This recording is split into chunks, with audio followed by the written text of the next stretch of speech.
Ken Ken. Atin, national hero. Ken Ken. Si Marcos Duterte. Si Marcos Duterte. Ano ang pambansang bulaklak ng Pilipinas? Kulay puti siya. White flower. Ano ang pambansang dahon? Ikaw. Dahon ng saging.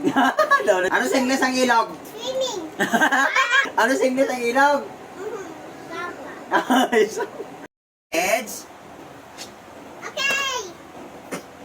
O land portion. Okay. Pag sino makahula, bibigyan ko nito. O ito. Pag hindi makahula, ito bigay ko. Okay sa inyo? Hindi. Okay. Ken Ken. Mal. Notification. Sa alpabeto. Alfabeto. Sa alpabeto, anong kasunod ng letter R? S. S. R. Letter? S. Next. O, mayroon ka. What? Ito na naman. Ashley, ano sa English ang... No, no, no. Ano sa English ang... Ashley daw, Ashley. Ano sa English ang kuko? Nails. Ha? Nails. Nails? Tama. Tama!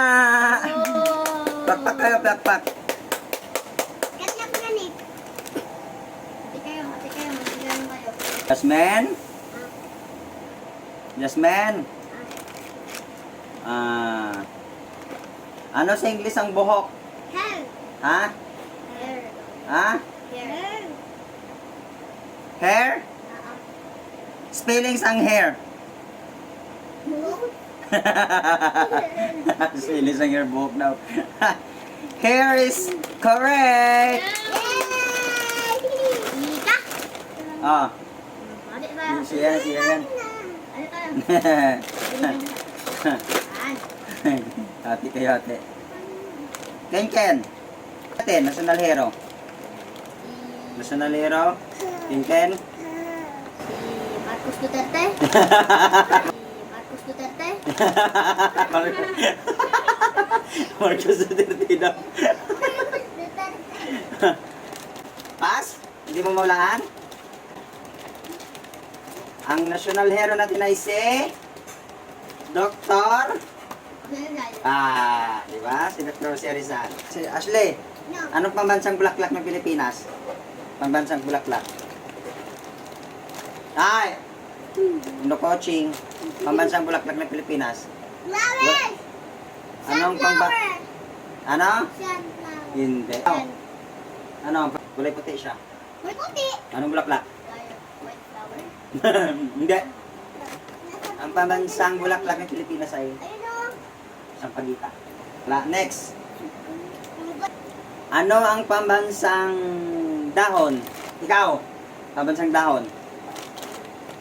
Dahon ng bulaklak. Hindi, ikaw. Dahon ng saging. Dahon ng saging. Dahon ng saging daw. Tama Hindi. na lang. Ikaw, anong dahon? Dahon ng... Ano? Pass? Pass na. Pass. Ang pambansang dahon ng Pilipinas ay anahaw. Anahaw. Anahaw. Ano ang pambansang awit ng Pilipinas? Bumirang. Oh, tama.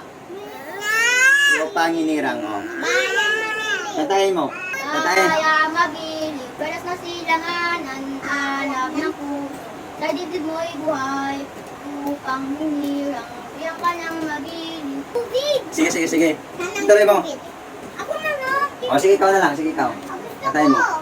Bayan mabilib, peras mo ay aral, alam ng puso. Sa dibdib mo'y buhay,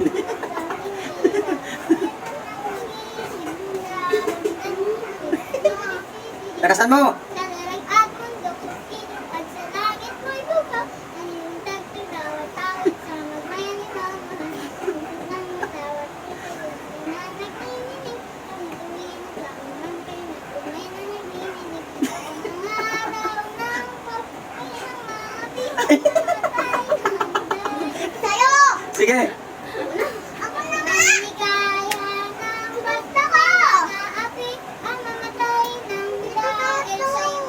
Plakpak kayo, plakpak. Ano sa English ang ilog? Swimming.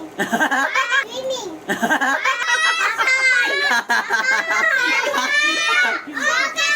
Ano sa English ang ilog? Sapa. Ay, sapa. Sapa. Ay, sapa. Ilog. Ano sa English ang ilog? Sapa. Ay, sapa. Ilog. Sa English ang ilog?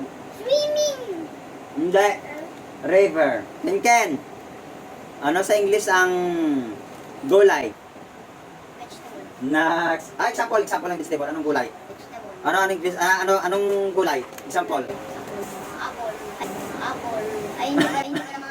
Apple daw. Talong, mga talong. O tapos, ano pa? Talong. Bigyan mo ko ng 5 gulay. Talong. Talong. Kalabasa. Tapos, ano pa? 5 eh. Ano pa? Singkamas. Hindi, ang vegetable singkamas. Root crops. Talong. Talong, kalabasa, ano pa? Ano pa? May 3 pa. Yung coaching. Sigarilyas. Sigarilyas. Tapos, Mani, pwede ba mani? Andin. hindi mani. Root crops yan. Sitaw. Sitaw o bataw. Correct. Bawang. Ashley, bigyan mo ko ng 5 prutas. 5 prutas. Huwag na coaching. Apple, ano pa? Banana. Banana. Apple, banana, ano pa? Mais. Hindi prutas yung mais. Mangga. Yun, mangga, ano pa? 2 pa. Orange. Orange, isa pa. Isa pa, 1 more. Strawberry. Tama. Ano pa? Tama. Ito, last na lang to. Paunahan na lang kayo, last. Uwi na. Ano sa English ang... Paunahan kayo dalawa, ah. Ano sa English ang sagot? Sagot. Oo. Answer. Answer. Oh, naskin-kin. Okay. Okay. Dahil si ano kasi last naman yun eh. Dahil si Ashley tama rin answer ito. Oh, tapos na, di ba? Babay mo na, babay. Hanggang sa sunod. Smile.